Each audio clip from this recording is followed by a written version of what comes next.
My son is laughing at me. Right here. In front of the judge. In front of strangers. His wife whispers something in his ear, and they both smile like I'm some kind of joke they're sharing over wine at dinner. I'm sitting alone on this hard wooden bench, my purse in my lap, my hands won't stop shaking. The courtroom smells like old paper and floor polish. It's cold. Everything is cold. Across the aisle, they look like they're going to a wedding. Him in his expensive navy suit, the one I helped him buy for his promotion 3 years ago. Her in cream silk, wearing pearls, real ones. The kind I could never afford. My dress is 10 years old. I ironed it this morning. Twice.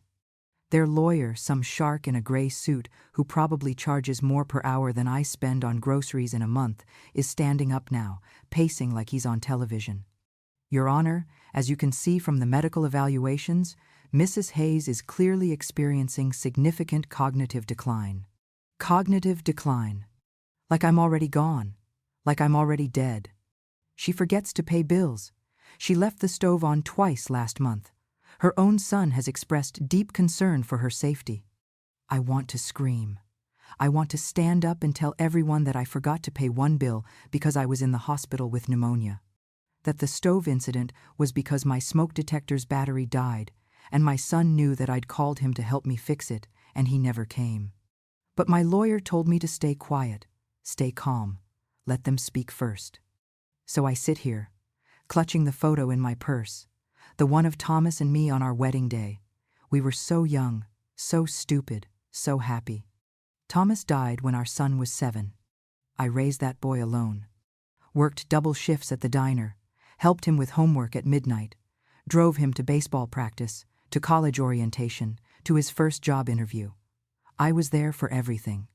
And now he's here, trying to take my house. The house Thomas and I bought for $42,000 in 1985. The house where I taught my son to ride a bike in the driveway. The house where I still sleep on Thomas's side of the bed sometimes, just to remember what it felt like not to be alone. The judge is writing something. He's older, maybe 70, with gray hair and glasses that keep sliding down his nose. He looks tired. He probably thinks I'm just another old woman causing problems. Their lawyer is still talking. We're asking the court to grant Mr. Hayes conservatorship over his mother's estate and person. It's in her best interest, Your Honor. She needs professional care, supervision. A home, you mean? I whisper. My lawyer, Sarah, a young woman who took my case for almost nothing because she said it made her angry, touches my arm gently. Not yet, she mouths. Across the aisle, my son leans back in his chair, confident, like this is already decided. His wife crosses her legs and checks her phone under the table. They don't even think I can see. I remember the last time they came to visit. 3 months ago. They didn't call first, just showed up with papers and sat me down at my own kitchen table, like I was a child. Mom, we need to talk about your future. We think it's time to make some changes. This house is too much for you. I'd made coffee, bought the good cookies from the bakery. I thought they were coming to visit, to see me. Stupid. So stupid. The lawyer is wrapping up now, his voice smooth and rehearsed. Mr. Hayes is a devoted son who simply wants what's best for his mother. We ask the court to grant this petition. He sits down. My son squeezes his wife's hand. She smiles at him like they've already won. The judge looks up from his notes. His face is blank, unreadable. Mrs. Hayes's counsel, do you wish to respond? Sarah stands. She's young, maybe 30, but she's got steel in her voice. Yes, Your Honor. Extensively. My son's lawyer sighs like we're wasting his time. The judge adjusts his glasses. The petitioners have painted a picture of a woman unable to care for herself, Sarah says. A woman in cognitive decline, a woman who needs to be removed from her home for her own safety. My chest is tight. I can't breathe right. But that picture, Your Honor, is a lie. My son shifts in his seat. His wife's smile flickers. Mrs. Hayes is 68 years old. She's in excellent health. She drives. She volunteers at the library every Thursday. She manages her own finances and has for 40 years. The medical evaluations the petitioners submitted were done by a doctor Mrs. Hayes saw once for pneumonia and who has no history with her whatsoever. The judge is listening now. Actually listening. Furthermore, Your Honor, we have evidence that calls into serious question the motivations behind this petition. My son's lawyer stands up. Objection! Counsel is making accusations. Sit down, Mr. Chen, the judge says, not looking up from the papers. I'll hear it. Sarah nods. Thank you, Your Honor. She walks back to our table, opens her briefcase. My heart is hammering so hard I think everyone can hear it. She pulls out a folder. The folder.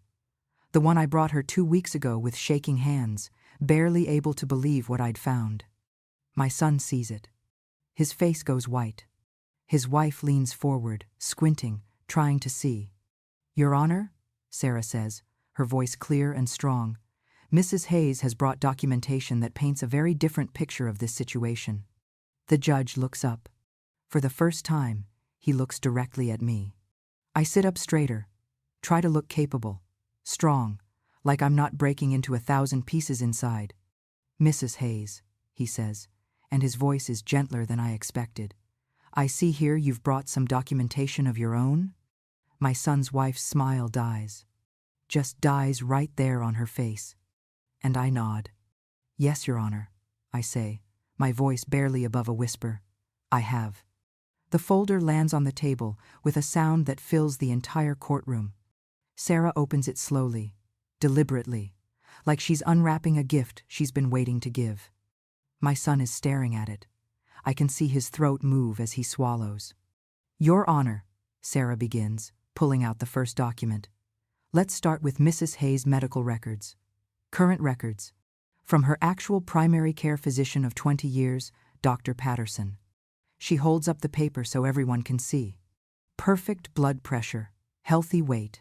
No signs of dementia, cognitive impairment, or any condition that would prevent her from living independently. In fact, Dr. Patterson has noted that Mrs. Hayes is, quote, remarkably sharp and more active than patients half her age. My son's lawyer stands. Your Honor, we weren't made aware. Because you never asked. Sarah cuts him off. You brought in a doctor who saw Mrs. Hayes once, during an illness, and extrapolated an entire diagnosis from a 15-minute interaction. The judge waves his hand. Continue, Miss Chen. Sarah pulls out more papers. Bank statements. I know them by heart. I've stared at them every night for 2 weeks, trying to understand how I didn't see it sooner. How I didn't want to see it. Now, Your Honor, let's discuss the claim that Mrs. Hayes is financially unstable. She lays the first statement on the table. Then another. Another. Each one highlighted in yellow. Neat, organized, damning. These are Mrs. Hayes' bank statements for the past 5 years. As you can see, she maintains a savings account, a checking account, and a small retirement fund, all managed by herself. No missed payments, no overdrafts, everything meticulously tracked. I watch my son. He's not looking at me anymore. He's looking at the floor. But here's what's interesting, Your Honor. Sarah's voice gets quieter, sharper. She pulls out another set of statements. These ones have red marks all over them. These are transfers from Mrs. Hayes' account to her son's account over the course of 5 years. The courtroom is so quiet I can hear someone's watch ticking. Let's go through them, shall we? She picks up the first page. March 2020. Transfer of $8,000. Memo. Help with business startup. My son shifts in his seat. July 2020. Transfer of $12,000. Memo. Car down payment. His wife touches his arm. He doesn't look at her. December 2020. Transfer of $15,000. Memo. Medical emergency. I remember that one. He called me crying, said his wife needed surgery, that insurance wouldn't cover it, that they were desperate. I sent the money the same day. Found out 6 months later she'd gotten a nose job. April 2021. Transfer of $18,000. Memo. House repairs.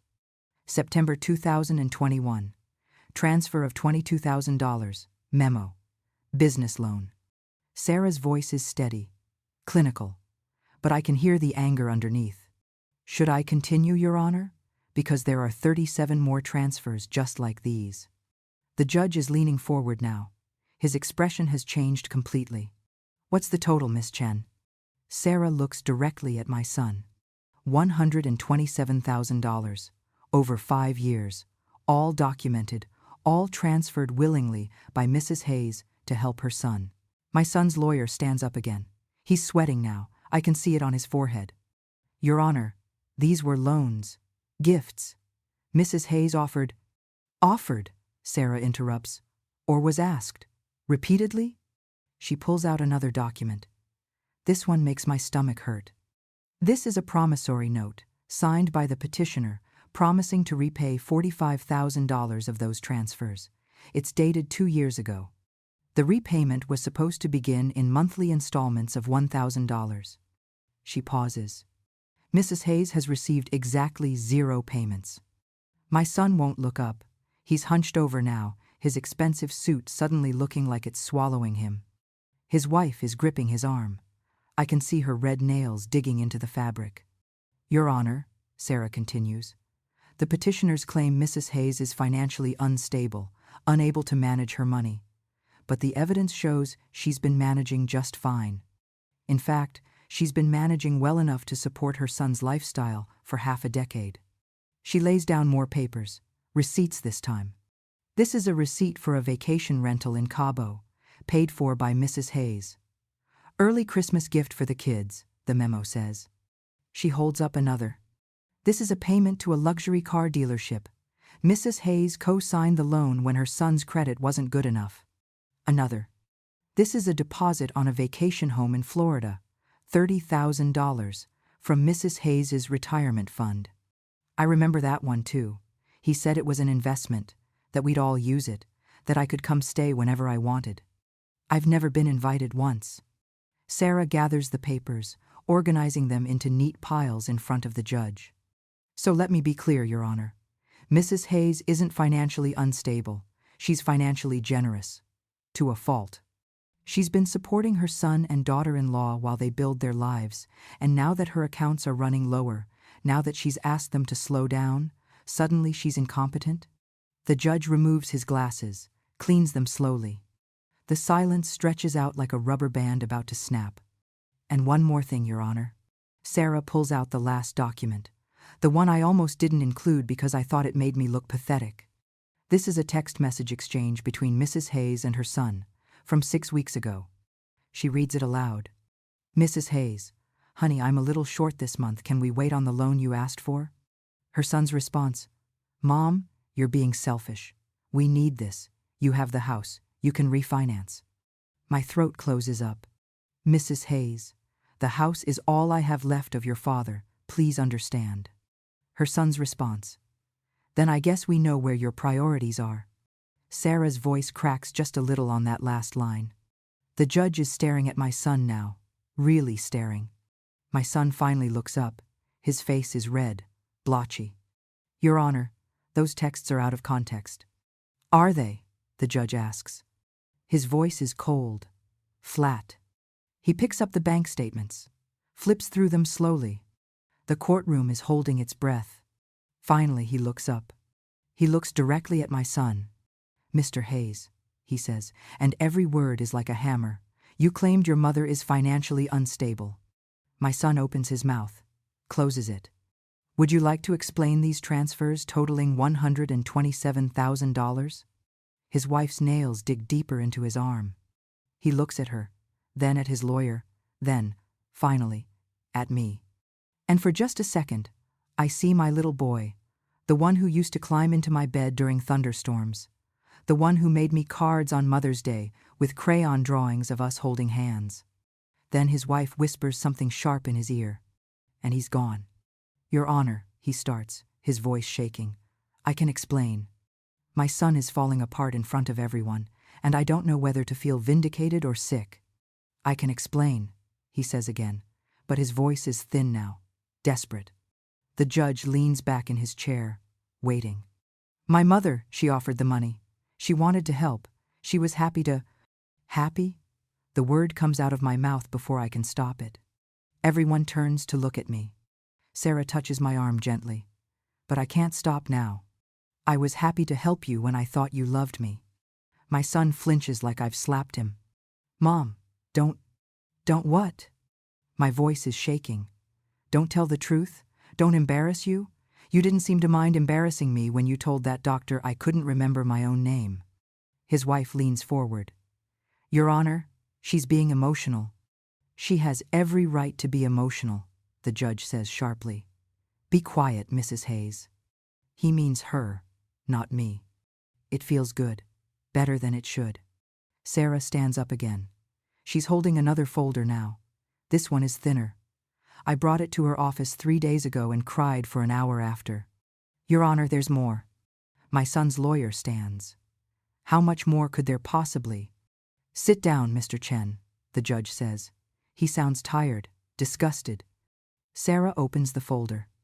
These are emails, between the petitioner and his wife, discussing Mrs. Hayes. My son goes completely still. His wife's face drains of color. How did you? She starts, but Sarah cuts her off. Mrs. Hayes found them, on her son's laptop, when she was visiting their home 6 months ago. I remember that day. I'd gone over to help with the grandkids. My daughter-in-law said she had a migraine. Could I watch them for a few hours? I said yes. Of course I said yes. I was sitting at the kitchen table, and my son's laptop was open. I thought it was mine. We have the same model. I went to close it and saw my name. I shouldn't have read them. But I did. Sarah pulls out the first email. It's projected on a screen now, big enough for everyone to see.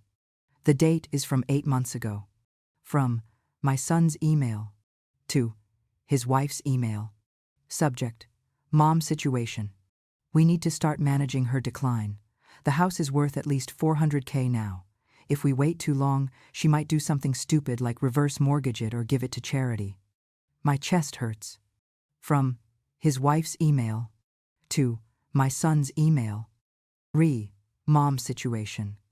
Agree. We should start documenting everything. Every time she forgets something, every mistake. We'll need evidence when we petition for conservatorship. The courtroom is silent, except for someone coughing in the back. My son is staring at the table. His wife is staring at him.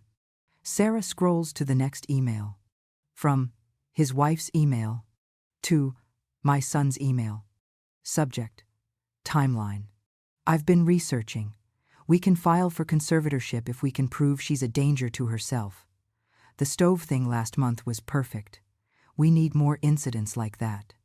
Maybe we should visit more often, stress her out a little. Old people make mistakes when they're stressed. I remember that visit. They came over unannounced, right before dinner, criticized everything. The dust on the bookshelf, the weeds in the garden, the way I'd cooked the chicken. I was so flustered I forgot I had the stove on. They made sure to mention it 5 times before they left. Your Honor, Sarah says quietly, they orchestrated this, deliberately created evidence of incompetence where none existed. My son finally looks up. His eyes are red. That's not we didn't. Didn't what?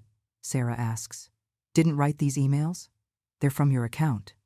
We were just talking, just discussing options. We were worried. Worried about what? Sarah's voice is sharp now. Her well-being or her property value? She pulls up another email. This one is worse. From my son's email to his wife's email. Subject: Timeline. Once we have the house, we can sell it and finally get that place in Florida we wanted. She won't need a whole house in a care facility. She'll have everything she needs. From his wife's email to my son's email. Timeline. Exactly. And honestly, she's too proud to go to a home voluntarily. Once we control everything, she won't have a choice. It's for her own good anyway. She's lonely in that big house. I'm crying now. I can't help it. I'm lonely because they stopped visiting. I'm lonely because they stopped calling. I'm lonely because my grandchildren don't know me anymore. Sarah turns off the projection, faces the judge. They weren't concerned about Mrs. Hayes' welfare. They were concerned about their inheritance. And they were willing to destroy her independence, her dignity, and her mental health to get it. My son stands up suddenly. His chair scrapes against the floor, loud and ugly. "That recording was obtained illegally," he shouts. "She went through my private computer. She can't use that." Everyone is staring at him. The judge raises one eyebrow. "Counselor," he says to my son's lawyer, "do you want to make that argument?" The lawyer looks like he wants to disappear into the floor. "Your Honor, while the method of obtaining it was in her son's home," Sarah interrupts, "where she was invited. The laptop was open in a common area. There's no expectation of privacy when you leave incriminating emails open on a kitchen table." The judge nods slowly. "Furthermore," Sarah continues, "even if we excluded the emails, we still have the bank statements, the text messages, the pattern of financial exploitation, the fabricated medical evidence. The timing of this petition filed 2 weeks after Mrs. Hayes told her son she couldn't afford to help him buy a boat." A boat. I'd forgotten about the boat. $25,000 for a boat he'd use, maybe twice a year. I said no. 2 weeks later, I got the court summons. My son is standing there, his mouth opening and closing like a fish. His wife grabs his arm, pulls him back down. She's whispering urgently in his ear, but he's not listening. He's staring at me. Really looking at me for the first time today. "Mom," he says, and his voice breaks. "Mom, I'm sorry. It wasn't supposed to." "Wasn't supposed to what?" I ask. My voice sounds strange, hollow. "Wasn't supposed to work, or wasn't supposed to hurt me." He doesn't answer. The judge picks up the emails, reads them again. His jaw is tight. "Mr. Hayes," he says finally, looking up, "is there anything at all you'd like to say that might justify what I'm reading here?" My son opens his mouth. His wife's nails are digging into his sleeve so hard, I think she might draw blood. He starts, then stops, looks at his wife, looks at me. The judge removes his glasses and rubs his eyes. When he puts them back on, his expression has changed completely. "Is there anything else, Miss Chen?" Sarah smiles. Actually smiles. My son sees it, and his face goes gray. "Yes, Your Honor," she says, reaching into her briefcase one more time. The recording. The entire courtroom freezes. My son's face goes from gray to white. Actually white, like someone drained all the blood out of him. "What recording?" his lawyer asks, but his voice has lost all its confidence. Sarah pulls out her phone, holds it up like it's evidence in a murder trial. 3 months ago, the petitioner and his wife came to Mrs. Hayes's home. They told her they needed to discuss her future. They brought papers for her to sign. I remember that night like it was yesterday. I'd made dinner, pot roast, his favorite when he was growing up. They barely touched it. During that conversation, Sarah continues, Mrs. Hayes felt uncomfortable with what they were asking her to do, so she recorded it. My son's wife stands up. "You can't, that's illegal. She can't record people without—" "In this state," Sarah says calmly, "only one party needs to consent to record a conversation." Mrs. Hayes consented. She was recording herself in her own home. The judge nods. "I'll allow it." "Your Honor, this is—" My son's lawyer tries. "Sit down." The judge's voice could cut glass. Sarah connects her phone to the courtroom's sound system. My hands are shaking so hard I have to sit on them. "This recording is 18 minutes long," Sarah says. "I'm going to play the relevant portions." She presses play. For a second, there's just static. The sound of dishes clinking, my voice distant and tinny, offering coffee. Then my son's voice fills the courtroom. Crystal clear. "Mom, we need you to focus. This is important." "I am focused, sweetheart. I don't understand why." "Because you're not getting any younger. We need to make sure everything is in order." That's his wife's voice, sharp, impatient. "What things?" "I have a will. Your father and I set everything up." "That was 40 years ago, Mom. Things change. You're alone now. You need help." "I'm managing fine." "Are you?" "Because last month you forgot to pay the electric bill." I hear myself sigh on the recording. I was in the hospital, honey. I paid it as soon as I got home. And what about the stove? You left it on. Twice. The smoke detector was broken. I called you to fix it, and you never… Mom, stop making excuses. This is what we're talking about. You're becoming a danger to yourself. The courtroom is completely silent. Everyone is leaning forward, listening. My son has his head in his hands. The recording continues. I'm not signing anything tonight. I need to read it first. Talk to someone. Talk to who? You don't have anyone, Mom. It's just us. His wife's voice again. Cold as ice. That's not fair. It's true. When's the last time anyone visited you? When's the last time anyone called? It's just us. And we're trying to help you. I remember sitting at that table, feeling so small, so alone. She was right. They were the only ones who came by anymore. Even if it was only to ask for money. These papers, my son's voice says, they're just power of attorney. It means we can help you with bills, with decisions, that's all. And the house? The house goes into a trust. We'll manage it. But you can still live there, Mom. We're not kicking you out. Silence on the recording.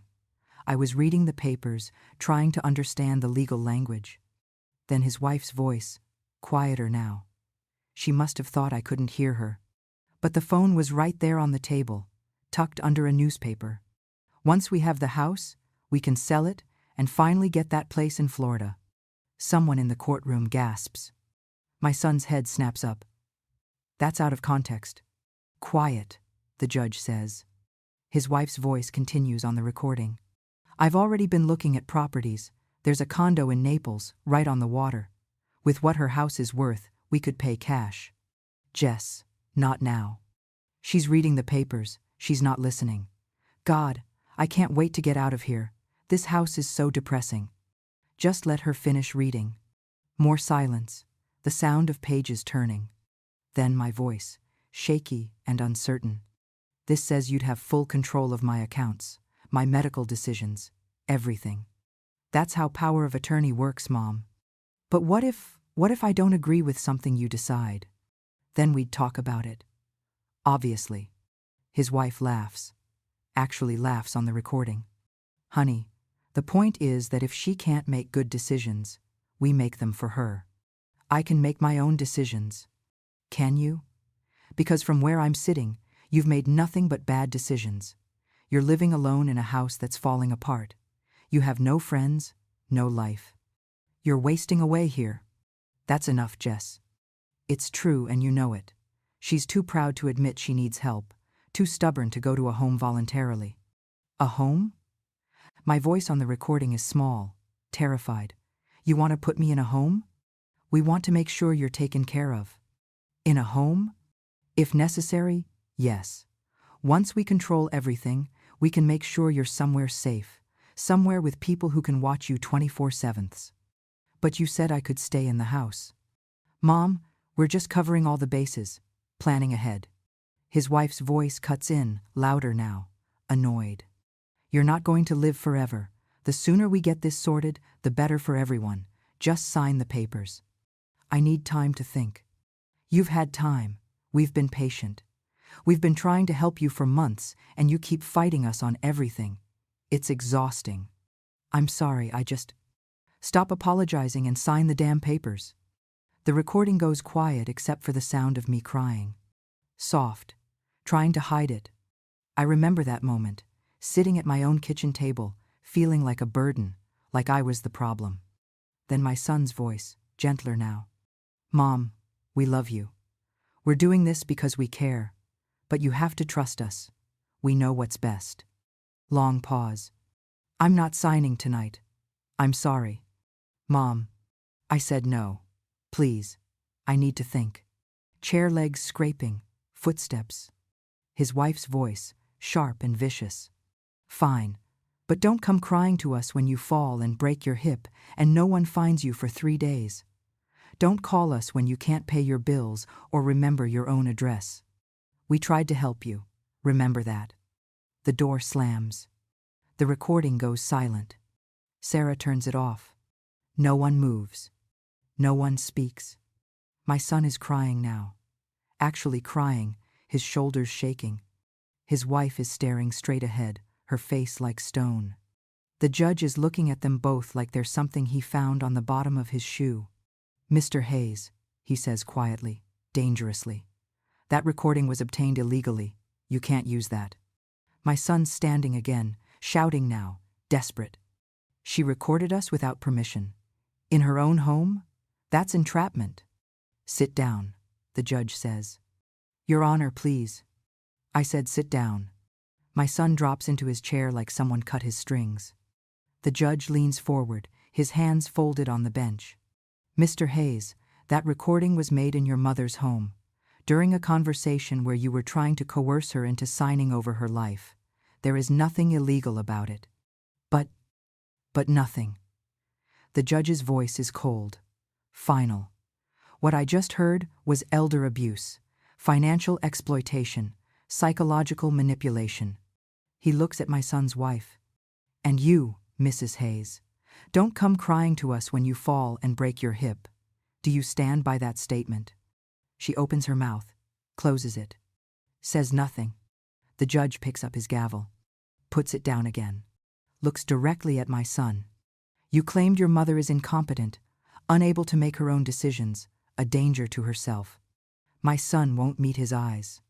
But that recording shows a woman who was clear-headed enough to recognize coercion, smart enough to protect herself, strong enough to say no despite being bullied in her own home. He pauses. "The only danger I see in this courtroom is you." Judge Morrison stands up. I've never seen a judge stand up before. I didn't know they could. The entire courtroom feels like it's holding its breath. "I've been on this bench for 32 years, he says, his voice quiet but somehow filling every corner of the room. "I've seen a lot of cases, a lot of families, a lot of people who claim to love each other." He looks at my son. "But this is one of the worst I've ever seen." My son's lawyer tries to stand.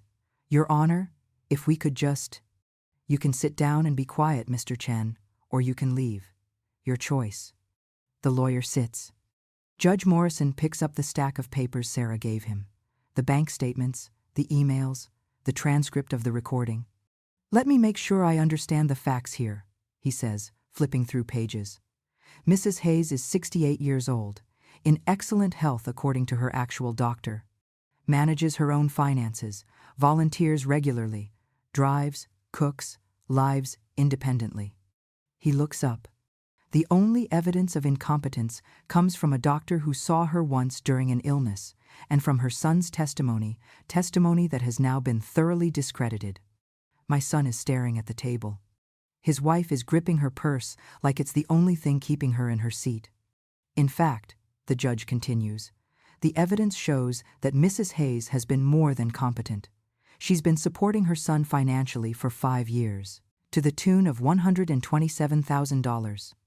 He lets that number hang in the air. Money that was supposed to be loans, money that was never repaid, money that funded vacations, cars, a second home while Mrs. Hayes's own accounts dwindled." The judge sets down the papers, removes his glasses, rubs the bridge of his nose like he has a headache. "And when Mrs. Hayes finally said no more, when she finally set a boundary, you filed this petition. 2 weeks later. 2 weeks." His voice is rising now. "You tried to have your own mother declared incompetent, tried to take her house, tried to put her in a home, all so you could sell her property and buy a condo in Florida." "Your Honor, that's not—" My son starts. "Yes, it is." The judge's voice cracks like a whip. "I heard the recording, Mr. Hayes. I read the emails. Once we have the house, we can sell it. She won't need a whole house in a care facility. She's too proud to go to a home voluntarily, but once we control everything, she won't have a choice." He's quoting from memory now, every word landing like a punch. "You orchestrated this, you and your wife. You created incidents to use as evidence. You stressed her out deliberately. You isolated her, manipulated her, and when she still refused to give you what you wanted, you tried to take it by force." My son is crying openly now. His wife is pale, her lips pressed into a thin line. "Your Honor," she says suddenly, her voice tight, You're only hearing one side. I'm hearing the evidence? The judge interrupts. I'm hearing recordings of you bullying an elderly woman in her own home. I'm reading emails where you plotted to exploit her. Don't tell me about sides. He sits back down, opens a folder.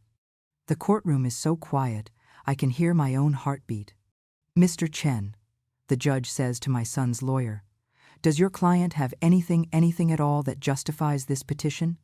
Any evidence that Mrs. Hayes is actually incompetent? Any reason I shouldn't dismiss this immediately? The lawyer looks at my son. My son looks at his wife. His wife looks at nothing. No, Your Honor, the lawyer says finally, quietly. The judge nods slowly. Then let me be very clear about my ruling. He picks up his pen, starts writing. The petition for conservatorship is denied, completely and in its entirety. My lawyer squeezes my hand. I can't breathe. Furthermore, the petition for power of attorney is denied. My son's head drops. Mrs. Hayes will retain full control of her person, her property, and her finances. No limitations, no restrictions, no oversight. He's still writing. Additionally, I am issuing a restraining order. Mr. Hayes and Mrs. Hayes, he means my daughter-in-law, are to stay at least 500 feet away from Mrs. Hayes's property and person unless explicitly invited by her in writing. Your Honor, please, my son's voice is broken. I'm not finished. The judge looks up. His eyes are hard. The court finds that Mr. Hayes has received $127,000 from his mother over the past 5 years under the pretense of loans. These funds were never repaid despite a signed promissory note. He flips a page. Mr. Hayes is hereby ordered to repay the full amount, plus interest calculated at the legal rate, to Mrs. Hayes. Repayment will be made in monthly installments of $2,500, beginning 30 days from today. My son's face crumbles. That's more than his mortgage payment. I know because I helped him with the down payment. Failure to make any payment will result in a judgment lien against Mr. Hayes's property and potential garnishment of wages. His wife grabs his arm. We can't afford. You should have thought of that before you spent your mother-in-law's money, the judge says coldly. He's still writing, still going. And finally, he pauses, looks up at my son. I am referring this case to the district attorney's office for investigation of attempted elder financial abuse. The courtroom erupts. My son's lawyer is on his feet. Your Honor, that's not necessary. It absolutely is necessary. What I've seen here today isn't just a family dispute. It's systematic exploitation of a vulnerable adult. She's not vulnerable, my son shouts, standing up. You just spent an hour proving she's competent. She's vulnerable, the judge says quietly, because you're her son, because she loves you, because she trusted you. The silence that follows is suffocating. The DA will determine if criminal charges are warranted. But I can tell you, Mr. Hayes, if I were prosecuting this case, I'd have no trouble making it stick. He signs the order with a flourish. This case is dismissed. Restraining order is in effect immediately. Repayment schedule begins in 30 days. We're adjourned. The gavel comes down. That sound, that final crack of wood on wood, echoes through the courtroom like a gunshot. It's over. I won. I actually won. My son is standing there, his face in his hands, his shoulders shaking. His wife is furious. I can see it in every line of her body. She's whispering something to him, fast and angry, but he's not listening. Sarah is packing up her briefcase, smiling. We did it, she says softly. You did it. People are standing, gathering their things, filing out. But I can't move. I'm frozen in this wooden bench, watching my son fall apart, and I don't know what I'm supposed to feel. Relief? Victory? Grief? All of it crashes over me at once. Sarah touches my shoulder. Take your time. There's no rush. I nod. Can't speak. My son's lawyer is talking to him urgently, probably about appeals, about options. But my son isn't listening. He's looking at me. Really looking at me for the first time in years. And I see it in his face the moment he realizes what he's done, what he's lost. Not the money. Not the house. Me. His wife pulls at his arm. Come on. We need to go. We need to talk to someone about. No. His voice is hoarse. No? I need to talk to her. His wife's face goes red. Are you insane? You heard the restraining order. I don't care. He pulls away from her. Starts walking toward me. Security moves, but the judge holds up a hand. Let him speak, he says quietly. Mrs. Hayes, do you consent? Everyone is looking at me. My son is standing there, tears streaming down his face, and he looks 12 years old again. He looks like my baby. The baby I rocked through nightmares. The baby I sang to sleep every night after his father died. I should say no. I should let the restraining order stand. I should walk away. But I'm his mother, and that part of me will never die. Yes, I whisper. I consent. My son takes another step forward.